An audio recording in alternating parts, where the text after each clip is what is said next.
Hello, dear friends. In this episode, I will discuss two lessons we can learn from nature. Let us have a look at our body first. Let me remind you of the fundamental elements that give shape to our body. Isn't it the soil we walk upon, the water in the ocean, the fire from the sun, the air, and a little bit of the sky? It feels so magical to remember that the iron that makes our blood red originated in the stars. We are literally made of stardust. Our ego creates this mental illusion that we are separate entities. But we are indeed the children of Mother Nature, the universe, the vast infinite existence. Our bodies are organically in sync with nature.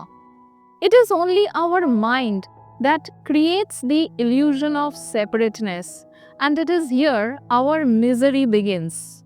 The trees, mountains, oceans, flowers we find in nature are not just mere physical objects that are there to provide us only resources and visual delight.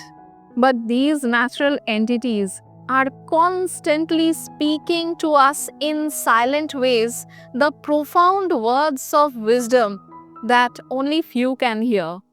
If we follow the ways of nature, not only in body but also in mind and spirit, we can create a harmonious balance between our body and mind and lead a more fulfilling life. To do this, we need to observe nature closely with the eyes of our heart.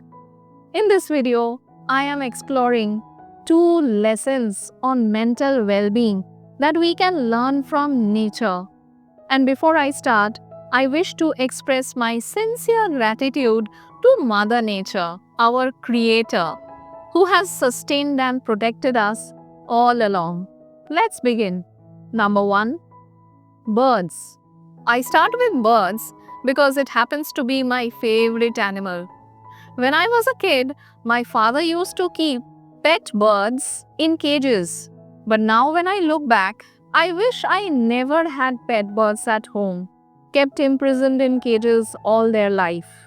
Anyways, what can a bird teach us? There are so many aspects to cover, but I'll focus on one unique aspect that appeals to me the most, and that is preening.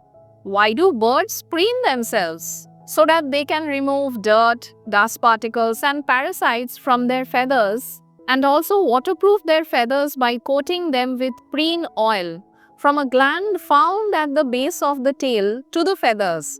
And they do this coating with their beak. Preening keeps their feathers in good condition that helps them in their flight. If you observe birds closely, you will find that they spend a considerable amount of time every day preening their feathers.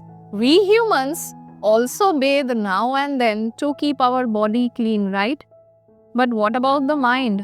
How many of us, quote unquote, clean our mind on a regular basis? Can we really fly higher up in life with all the depressing memories, negative thoughts, fears, anxieties that weigh us down so much and make our head feel so heavy? Is it really easy or possible to soar higher up and fly with all the weight of thoughts in our head? Watch a bird closely. It spends so much time to maintain its feathers and keep its body light as much as possible. Just having feathers doesn't end the task.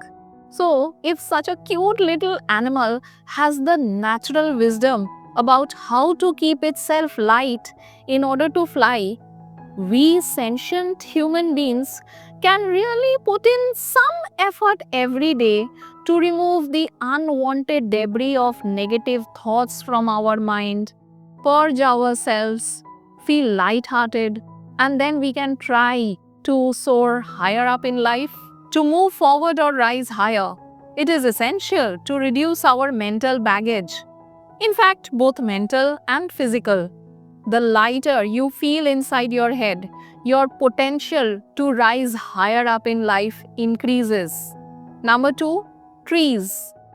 Have you ever seen the roots of an uprooted tree?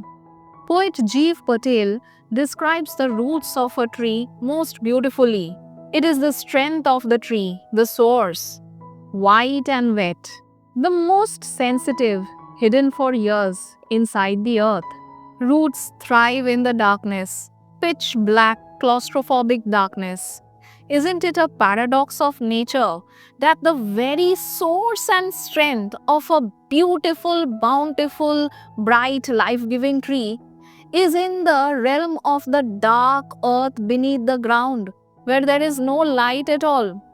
Since our childhood, we have been conditioned to think that darkness, the shadow, is something we must avoid. And that is a big mistake we make.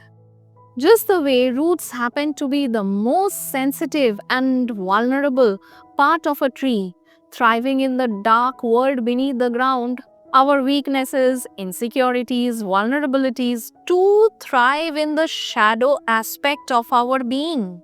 But see, a tree is so smart. It has managed to transform the dark world of its roots to its advantage and transform it to a source of strength and nourishment. But we humans, we consider the darkness inside us as our major weakness, our shadow self to be our shame, something we must avoid. Our shadow self with all the darkness do become a hindrance when we have not learned to transform it and use it to our advantage. If you can use your suffering, the darkness in your life, your weaknesses as the most deciding factors that push or force you to search for light, you'll ultimately end up finding the light that is your natural destiny, just like a tree. When you start moving up towards the light up there, your foundation becomes the wisdom and life knowledge you had learned from the very sufferings you once felt sad about.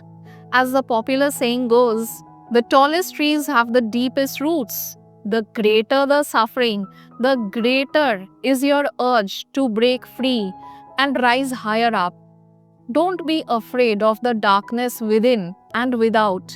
If a tiny seed can push through the darkness of the soil to see the light of day without uprooting itself from the darkness beneath, you too have the ability to push yourself through, transform your darkness and vulnerabilities into your strength, and finally see the light of peace and happiness.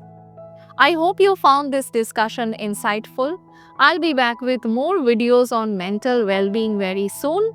Dear friends, take good care of your body and take very good care of your mind. Have a beautiful day.